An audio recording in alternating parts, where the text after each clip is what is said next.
Hey everybody, welcome back to First Impressions. My name's Seth Palmer. I'm a filmmaker and an editor. I'm going to run down some movies that I've seen recently that I don't really have enough of a response to make a 3-minute video out of. First up, or most recently, I watched a movie called Funny Pages. I really wanted to love this, but it was hard for me to. The idea of sort of like an underground comics story about a kid kind of obsessed with counterculture who's really like a suburban kid who's looking for identity, and he finds it in these underground comics weirdos and sort of gets a little bit too close to the sun with them and gets burned. That's kind of an interesting concept, and I was fully engaged with it until pretty much the very end. And then it did this thing where it just completely did a 180 on its story, and it just ends in a way that just completely deletes so much of the point of the movie, and that was disappointing. Okay, what else have I seen recently that I'd never seen?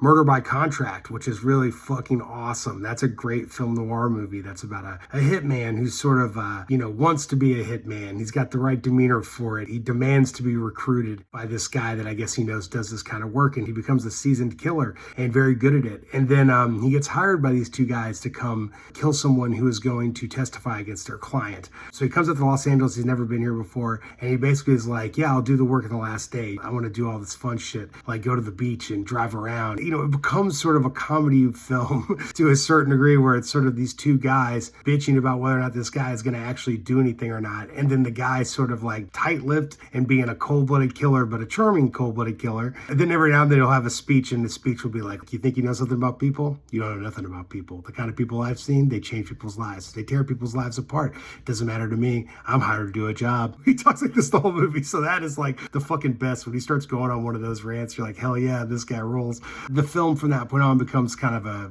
hitman film noir story, and we watch him try to complete this hit. I'll just leave it at that. Really enjoyed that movie. Okay, and the last movie I watched was A Perfect World, which is a Clint Eastwood movie starring Kevin Costner and Laura Dern. This is a movie that I saw on cable growing up a lot, and I always saw bits and pieces of it, and it almost works. There's some really awesome shit in it. Kevin Costner is fantastic in it. His relationship with the little boy is great, and the little boy actor is incredible. Where it falls apart is sort of the logic of this criminal. They don't ever really explain that stuff except he was damaged as a child. And when they finally do sort of beat this stuff in, there's this very, very ham-fisted scene where he ties up a family, which happens to be a black family, which really makes things weirder and seems certainly racist in some capacity. But that scene really just breaks the movie, because you're like, is he that fucking nuts? I don't know if I would believe all that. So it's one of these movies where it's like 70% of it is fucking great and just, beautiful and special. But ultimately it falls short, and it's not as good as it maybe could have been. So yeah, that's it. Thanks so much for watching First Impressions. I appreciate you guys, and I'll come back with a full video soon. Take care.